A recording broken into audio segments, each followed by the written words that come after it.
신약성경 219쪽에 위치합니다. 사도행전 18장 18절에서 28절까지의 말씀입니다. 한 절씩 함께 우리 함께 합독하도록 하겠습니다. 시작. 바울은 더 여러 날 머물다가 형제들과 작별하고 배 타고 수리아로 떠나갈새 브리스길라와 아글라도 함께 하더라. 바울이 일찍이 서원이 있었으므로 겐그리아에서 머리를 깎았더라. 에베소에 와서 그들을 거기 머물게 하고 자기는 회당에 들어가서 유대인들과 변론하니 여러 사람이 더 오래 있기를 청하되 허락하지 아니하고 작별하여 이르되 만일 하나님의 뜻이면 너희에게로 돌아오리라 하고 배를 타고 에베소를 떠나 가이사랴에 상륙하여 올라가 교회의 안부를 물은 후에 안디옥으로 내려가서 얼마 있다가 떠나 갈라디아와 부르기아 땅을 차례로 다니며 모든 제자를 굳게 하니라. 알렉산드리아에서 난 아볼로라 하는 유대인이 에베소에 이르니 이 사람은 언변이 좋고 성경에 능통한 자라. 그가 일찍이 주의 도를 배워 열심으로 예수에 관한 것을 자세히 말하며 가르치나 요한의 세례만 알 따름이라. 그가 회당에서 담대히 말하기 시작하거늘 브리스길라와 아글라가 듣고 데려다가 하나님의 도를 더 정확하게 풀어 이르더라. 아볼로가 아가야에서 건너가고자 함으로 형제들이 그를 격려하며 제자들에게 편지를 써 영접하라 하였더니 그가 가매 은혜로 말미암아 믿은 자들에게 많은 유익을 주니 이는 성경으로서 예수는 그리스도라고 증언하여 공중 앞에서 힘있게 유대인의 말을 이김이로라. 아멘. 전도서 3장 1절에 이런 말씀이 있습니다. 범사에 기한이 있고 천하만사에 다 때가 있나니 하나님께서 정하신 때가 있고 그리고 그 때를 향해서 하나님께서는 모든 것을 운행하고 계신다는 것입니다. 여러분, 우리는 하나님의 때, 하나님의 타이밍을 잘 관찰하고 그리고 그 가운데에서 유연하면서도 민감하고 그리고 하나님의 분명한 뜻이 이때다, 이때가 왔다라는 그러한 분명한 사인을 우리가 민감하게 받아들일 때에 민첩하게 그리고 집중력 있게 나아가는 자세가 필요합니다. 우리 하나님께서도 때가 될 때까지 기다리셨다가 그리고 예수 그리스도를 때가 찼을 때에 우리에게 보내주셨던 것을 기억합니다. 여러분, 오늘 우리가 이 말씀을 통해서 우리가 계획하고 마음에 품고 소원하는 것을 우리는 어떻게 이루어 나갈 수 있을까? 분명한 하나님 때를 묻고 그리고 하나님의 뜻을 우리가 간구하고 그리고 그 하나님의 때를 기다리면서 나아가야 될 줄로 믿습니다. 오늘 여기 이 말씀에 보면 에베소라는 지역이 나옵니다. 우리 에베소는 어떠한 지역이었습니까? 지금의 소아시아, 터키 지역에 있습니다.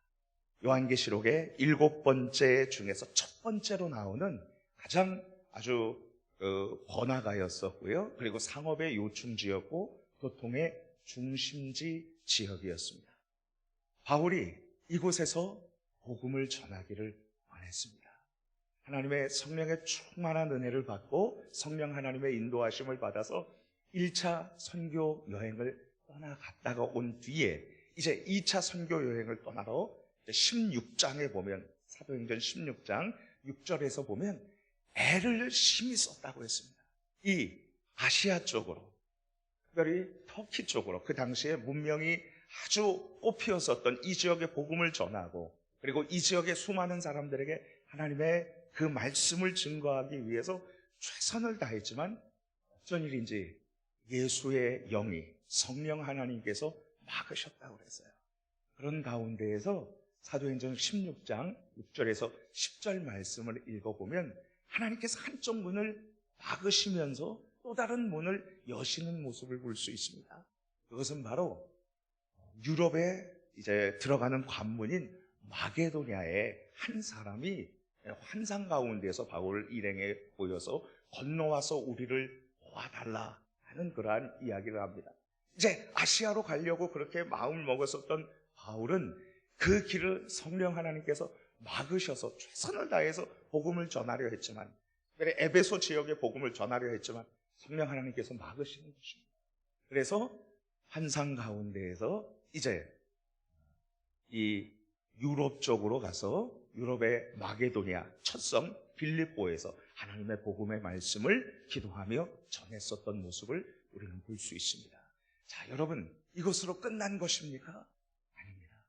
이제 2차 선교 여행을 거의 다 마치고 나서, 그리고 나서 이제 모든 것을 정리하고 나아갈 때 하나님께서는 드디어 에베소 지역, 이 소아시아 지역의 복음의 문을 여시는 모습을 볼 수 있습니다. 우리가 계획하고 뜻한 것이 막혀지는 그러한 가운데서 우리는 어떻게 해야 될 것인가? 우리 여기 말씀을 통해서 우리 같이 함께 생각해 보았으면 좋겠습니다. 첫 번째로 하나님의 뜻을 물어야 합니다. 하나님의 뜻이 어디 있는지, 그리고 하나님의 때가 언제인지를 민감하게 물어야 합니다. 바울은 그 감각이 탁월했습니다. 성령 하나님께 묻고 그리고 하나님의 때를 기다릴 줄 아는 사람이었습니다. 우리 같이 말씀을 살펴보도록 하겠습니다. 사도행전 18장 20절, 21절 말씀 같이 읽도록 하겠습니다. 우리 19절서부터 21절까지 읽겠습니다. 시작. 에베소에 와서 그들을 거기 머물게 하고 자기는 회당에 들어가서 유대인들과 변론하니 여러 사람이 더 오래 있기를 청하되 허락하지 아니하고 작별하여 이르되 만일 하나님의 뜻이면 너희에게로 돌아오리라 하고 배를 타고 에베소를 떠나. 자, 이제 바울이 2차 선교 여행을 성공적으로 마치고서는요, 이제 예루살렘 쪽으로 들어가려고 했습니다. 그리고 자기를 파송한 안디옥 교회로 가려고 했었던 것이죠. 그런 가운데에서 이 에베소 지역을 방문을 했습니다. 근데 이 에베소 지역에 가서 거기에서 바울이 언제나 그랬듯이 다른 지역에서 먼저 유대인들을 찾아간 것입니다. 회당에 가서 그래서 유대인들에게 하나님의 복음을 전했었던 것입니다. 그런데 이 유대인들이 거의 반대하고 예수님을 그리스도라고 믿지 않았는데 여기 이 에베소에 있었던 유대인들은 호의적이었습니다. 바울에 대해서 이 말씀을 듣고 나서 여러 해 동안 오랜 시간 동안 좀 같이 머무르면서 이 말씀을 전해달라는 것이에요. 그랬었을 때 바울은 그것을 거절합니다. 왜냐하면 하나님께서 자기에게 주신 그러한 사명이 있고 그리고 여러 단계들이 있기 때문에 그는 그 단계를 소화하기 위해서, 사명을 감당하기 위해서, 일정을 소화하기 위해서 거기에서 거절합니다. 그러면서 그는 이렇게 얘기를 하는 거죠. 만약 하나님의 뜻이라면 너희에게로 다시 돌아와. 에베소에 다시 돌아와서 하나님의 말씀을 전한다는 것입니다. 그는 하나님의 뜻을 간절히 구했었던 그런 자였습니다. 자, 우리가 어떤 일이 막혔을 때 어떻게 해야 합니까? 하나님께 뜻을 묻고, 하나님 이것이 무슨 뜻입니까? 하나님 왜 이 길이 막혀지는 것입니까? 하나님 어떠한 뜻이 저에게 있습니까? 이런 기도의 자세가 우리에게 필요할 줄로 믿습니다. 두 번째로 바울은 이 가운데에서 하나님의 약속을 붙들고 최선을 다해서 그는 하나님 앞에서 살았습니다. 여러분, 이것이 중요합니다. 하나님께서 주신 거절 가운데에서 기도하면서 최선을 다한 하나님 앞에서의 삶을 살 때에 거절 속에서도 해답을 찾게 되는 것입니다. 여러분, 여기 우리 말씀을 같이 보도록 하겠습니다. 18절 말씀 같이 한번 읽어볼까요?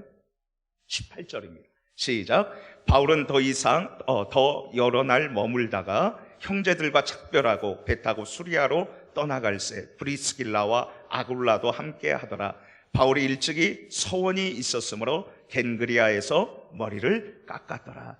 지금 여기 바울이 서원이 있어서 겐그리아에서 머리를 깎았다.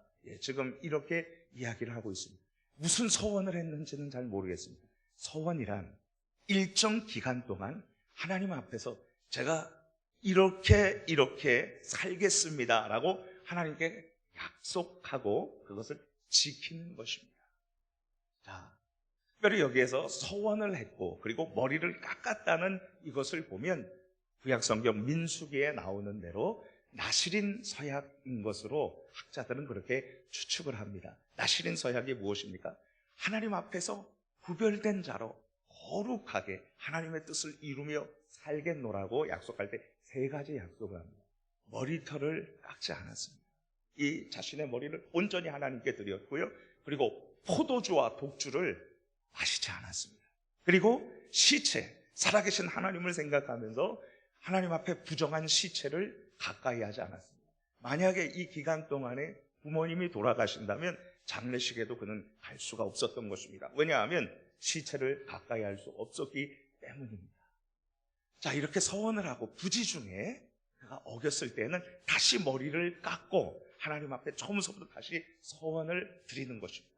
그리고 일정 기간 동안 서원을 해서 하나님 앞에 그 서원을 지켰으면, 그러면 마지막 그 지키는 그때에 하나님 앞에서 머리를 깎고 그리고 그 모든 서원을 다 지켰다는 것을 하나님께 드리면서 그 머리카락을 하나님 앞에 성전에 드리는 그러한 의식을 행했었습니다.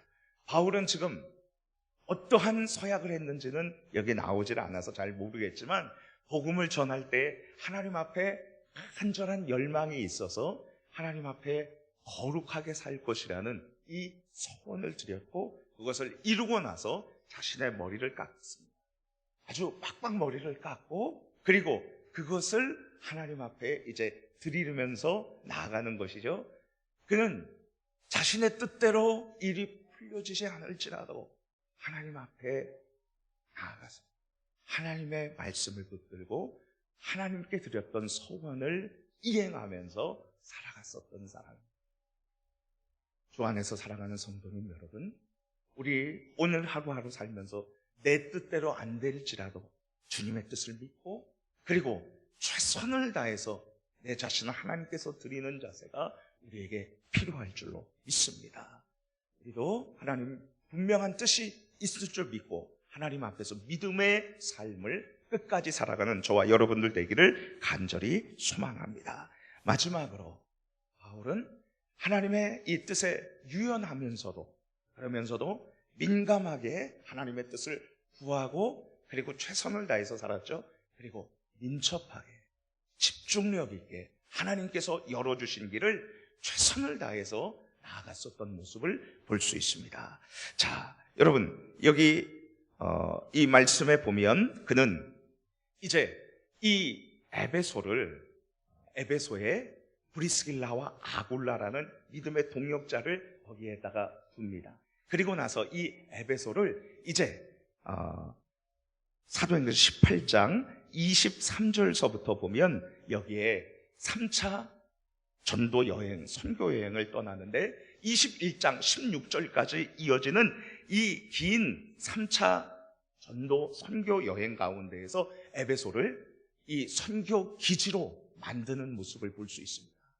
브리스길라와 아굴라를 그곳에 두고 그리고 하나님의 말씀을 증거하게 했습니다. 그리고 나서 그 가운데에서 여기에 아볼로라는 사람이 에베소로 오는 모습을 볼 수 있습니다. 우리 같이 하나님의 말씀을 보도록 하겠습니다. 24절 말씀입니다. 같이 읽습니다. 시작. 알렉산드리아에서 난 아볼로라 하는 유대인이 에베소에 이르니 이 사람은 언변이 좋고 성경에 능통한 자라. 자, 지금 이 에베소에서 바울이 남겨둔 브리스길라와 아굴라 부부가 있었는데 그 가운데에서 아볼로라는 사람이 이곳으로 왔어요. 알렉산드리아, 그 당시에 세계 최대의 도서관이 있었던 곳입니다. 그는 언변이 좋다라는 이 말은 학식이 있었다는 거예요. 잘 배운 학식이 있는 학자였다는 뜻이죠. 그리고 성경에 능통한 사람이었습니다. 잘 배우고 성경에 능통한 자였는데 그에게는 한 가지 약점이 있었습니다. 요한의 세례만 알았습니다. 예수 그리스도에 대해서 그는 잘 몰랐었던 것입니다. 하지만 요한이 가르치는 바가 무엇이었습니까? 나는 메시아가 아니고 내 뒤에 오실 자 예수께서 그리스도 곧 메시아라는 사실을 증거했었죠. 이 아볼로가 구약에 대해서 능통하게 하나님의 말씀을 전했었을 때 부족한 부분, 예수 그리스도에 대해서 알지 못하는 부분을 브리스길라와 아굴라가 살며시 이야기를 해서 자기 가정으로 초대를 해서 그래서 그것을 알려줍니다. 대학자였었던 이 아볼로는 이 부부의 말을 듣고 성경 이 말씀이 바로 예수님을 그리스도라고 증거하는 것을 깨닫고 나서 그는 힘을 얻어서 하나님의 말씀을 증거합니다. 성령 하나님의 그 능력을 받았을 것입니다. 예수 그리스도의 영의 능력을 그는 힘입고서는 이제 그가 아가야 지역, 다시 말해서 그리스 지역인데 고린도 지역으로 가서 하나님의 복음을 전하는 그러한 일을 하게 됩니다. 결국은 하나님께서 큰 그림을 주셔서 이 에베소 아시아를 못 가게 했지만 유럽으로 가서 하나님의 복음을 전하게 했고, 그리고 그곳에 계속 복음의 씨가 넓혀지고 교회가 세워지고요. 다시 결국은 에베소로 와서 그 소아시아 지역에 복음이 전해지고, 그리고 유럽과 이 아시아가 연결되게 하는 그러한 일을 하나님께서는 생각하셨던 것입니다. 바울은 그것을 깨닫지 못했습니다. 자기의 계획이 이루어지지 않았을 때 심한 좌절감에 빠졌을 것입니다. 그러나 그는 하나님의 뜻을 물었습니다.